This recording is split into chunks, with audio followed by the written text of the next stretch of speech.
La corruption et l'impunité des crimes financiers et de droit commun sont à la base de cette situation de crise multidimensionnelle dans laquelle nous pataugeons depuis plusieurs années. La corruption, un fléau à elle toute seule, est enracinée dans nos administrations publiques. Elle rythme nos vies de tous les jours et nous empêche d'avancer. Pour chaque goutte détournée, c'est une vie qui est brisée. Cet enfant n'ira pas à l'école. Cette femme enceinte ne pourra être assistée convenablement car le centre de santé qu'elle fréquente ne disposera pas des matériels adéquats que l'État aurait dû lui procurer. Cette communauté continuera de trépigner dans l'extrême pauvreté. Pour chaque goutte ayant servi à enrichir illicitement un agent de l'État, cette route ne sera pas construite et cette zone en région ne sera pas connectée au reste du pays.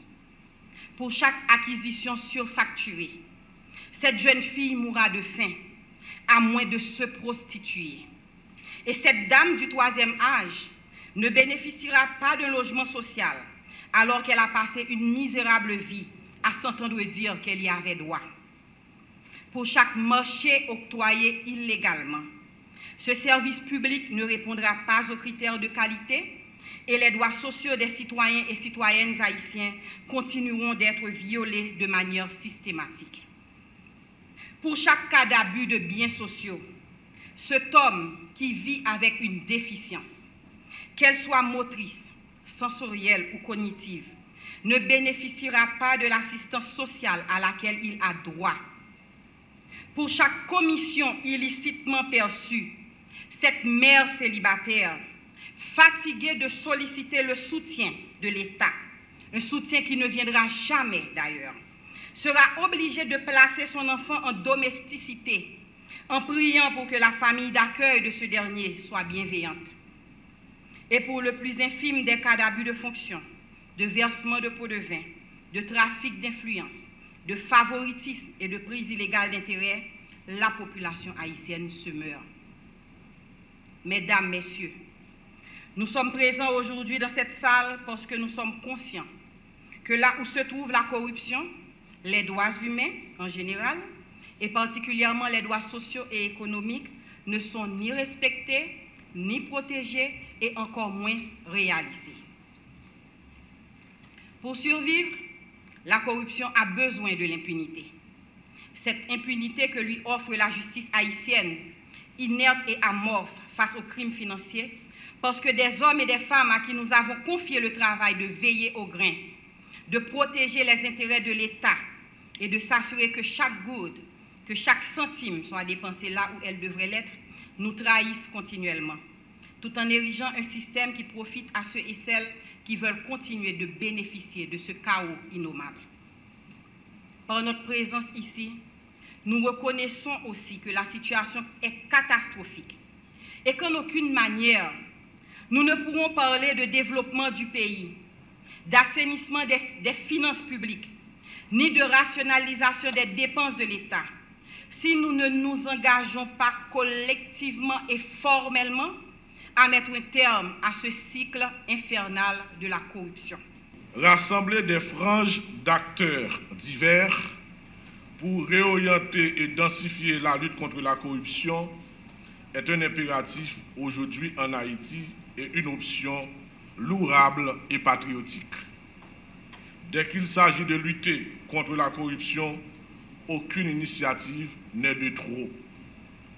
Notre pays est au 168e rang sur 180 de l'indice de la perception de la corruption dans le classement de Transparency International en 2024. Ce chiffre ne signifie rien d'autre qu'un appel que nous avons encore beaucoup à faire. Déjà, des efforts ont été consentis par les institutions de contrôle, chacune en ce qui la concerne, mais le phénomène de la corruption s'est toujours montré d'une grande résistance dans les administrations. La Cour supérieure des comptes et du contentieux administratif a bien pris connaissance du document cadre fixant les grandes lignes de la plateforme. Je vais rassurer tous les acteurs faisant partie du collectif Ensemble contre la corruption que la Cour supérieure des comptes et du contentieux administratif voit d'un très bon œil l'institution d'un tel partenariat qui devrait être bénéfique au pays par la possibilité de la collaboration qu'il offre. Dans plusieurs pays, la participation citoyenne à la lutte contre la corruption à travers une structure de coopération entre l'administration et l'action citoyenne organisée s'est révélée fructueuse à tous les points de vue. C'est pour cela que tous les instruments internationaux adoptés relatifs à la lutte contre la corruption donnent une place importante à l'action des parties prenantes de la société civile dans la lutte contre la corruption. Je pourrais prendre en exemple la Convention interaméricaine contre la corruption ou la Convention des Nations unies contre la corruption. Les objectifs de cette plateforme sont louables. Il s'agit de la recherche de consensus entre les acteurs publics et ceux de la société civile à travers une feuille de route nationale sur, premièrement, des valeurs éthiques dans la sphère publique telles que l'intégrité, responsabilité, le souci du bien commun, honnêteté, justice. Deuxièmement, des principes de bonne gouvernance démocratique tels redevabilité, transparence, efficacité des dépenses, participation citoyenne, administration de la justice. Haïti doit conquérir et appliquer ces principes qui font le succès de la gestion publique dans l'optique de changer drastiquement son climat social, économique et politique. La participation que le partenariat entend implémenter s'articule aux objectifs visés, aux valeurs de la plateforme, à l'organisation du travail d'ensemble et aux résultats attendus. La tâche est ardue.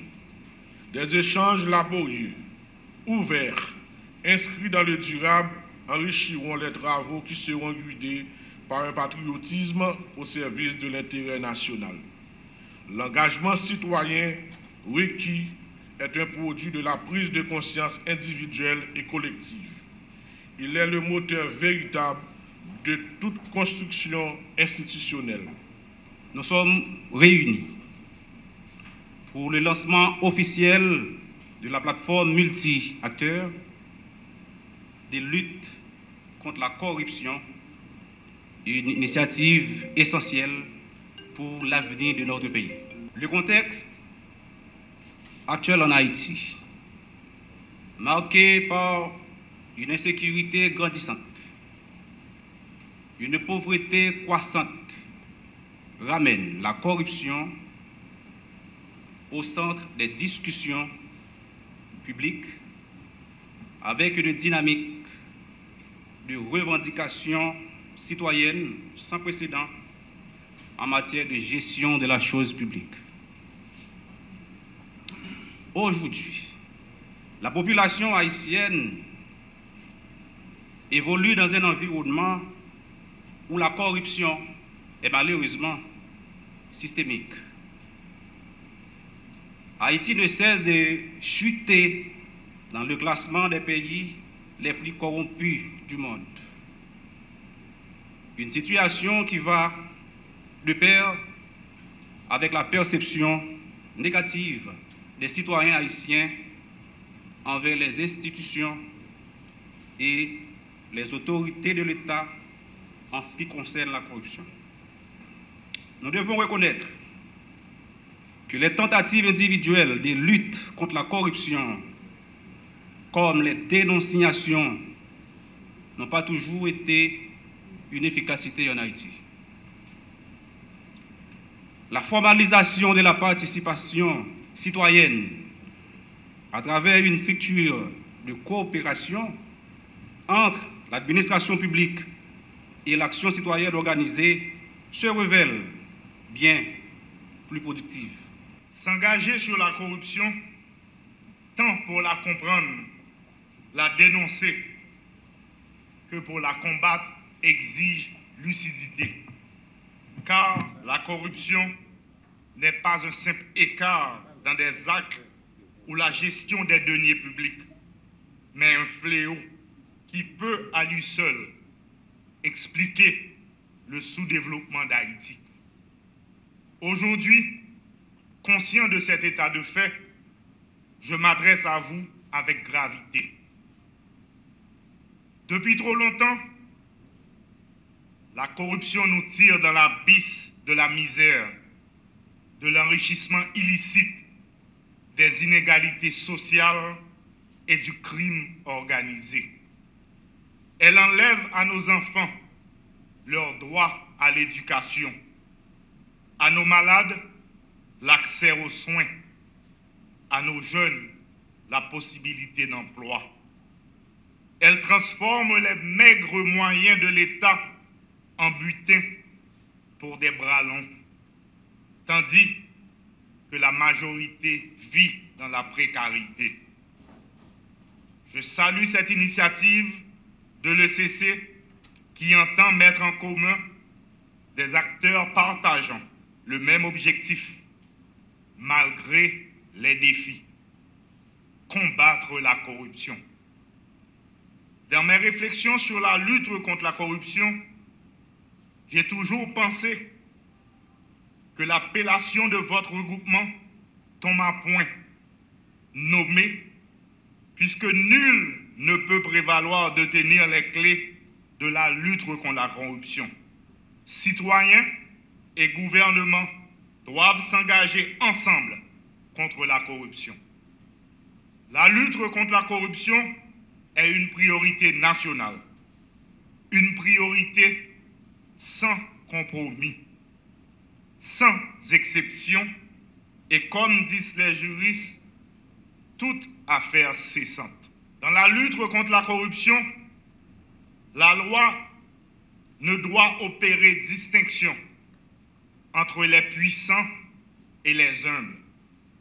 Mon gouvernement est sans équivoque sur son approche de la lutte contre la corruption, axée sur la transparence totale dans la gestion des deniers publics, la transparence sur la passation des marchés publics et sur le budget national, la nécessité d'auditer en toute indépendance et toute régularité les institutions publiques, le renforcement des institutions de contrôle et de répression de la corruption.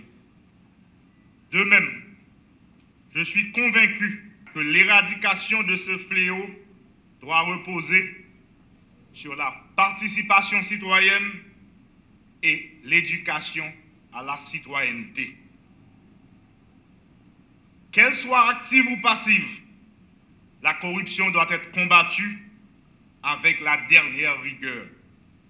Nos enfants et nos jeunes ne doivent intérioriser que les meilleurs modèles sont ceux qui, dans leur parcours de vie, ont priorisé l'intégrité, la responsabilité et le respect des biens publics. Nos gouvernements à tout échelon doivent mesurer qu'ils ont une obligation d'exemplarité, de redevabilité et de bonne gouvernance. Sans bonne gouvernance, il ne peut avoir sécurité publique. Aucune élection honnête et libre n'est possible sans bonne gouvernance. D'où l'engagement de l'équipe gouvernementale de faire une gestion responsable du budget rectificatif adopté récemment en Conseil des ministres. En effet, ce budget rectificatif est outil de gouvernance qui nous permettra de rétablir la paix et la sécurité publique et nous conduira vers les élections. Toute lutte sérieuse contre l'insécurité doit tenir compte des enjeux de l'heure. Nous, autorités en responsabilité, sommes appelés à créer des conditions pour donner au peuple les moyens de s'exprimer, d'exprimer sa volonté et ses choix sans altération.